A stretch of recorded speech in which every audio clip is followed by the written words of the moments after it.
Millennials are spending more on coffee than they do on contributing to their retirement funds, according to FoxNews.com.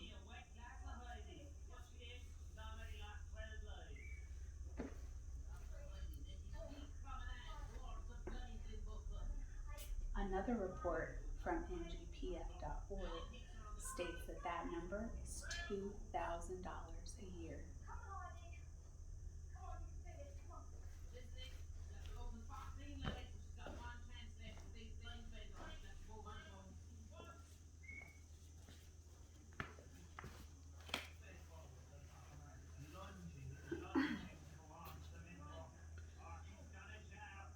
Not only are we spending a staggering amount of money on coffee, these coffees are hiding an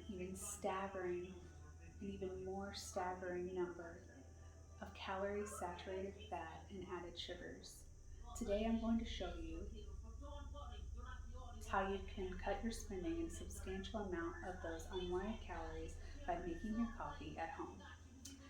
First, I will discuss the ingredients, their cost, and nutritional value versus buying your coffee at a coffee shop. And then I will show you how to make a delicious iced coffee without having to sit through that Starbucks line.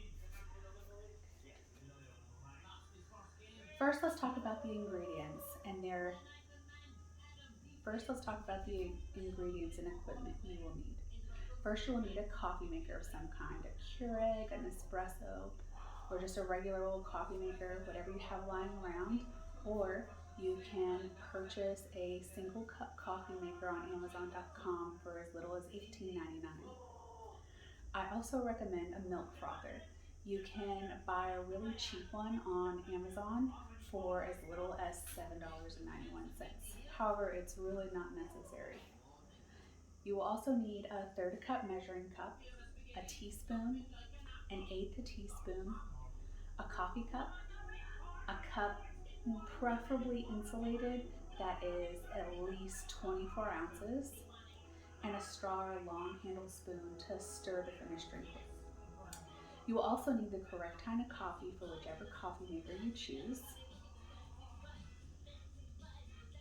I looked up the most popular coffees for the most popular coffee makers on Walmart.com and found they range from 31 cents to $1.10 a cup versus $1.85 for a small black coffee at Starbucks and $1.59 at Dunkin' Donuts, according to their own websites. Then the most important part, the flavor makers. You can buy a 32-ounce bottle of caramel macchiato sugar-free creamer at your local grocery store for $2.77. This breaks down to about 28 cents per coffee.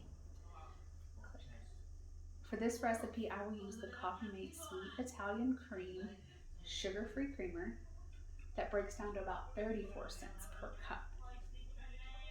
It cuts down your sugar intake from 35 grams to 0 grams of sugar, and it also cuts your fat intake by half.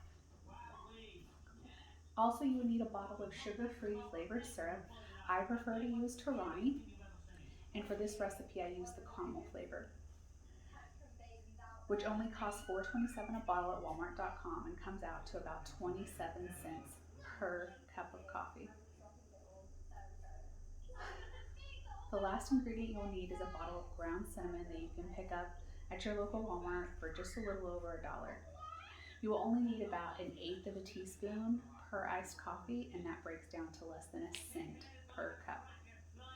These last two add no sugar, no carbs, or fat to your drink. This means that each iced coffee using the highest range of ingredients comes out to just $1.81 versus $4.25 at Starbucks for that grande iced cinnamon dolce latte I mentioned earlier.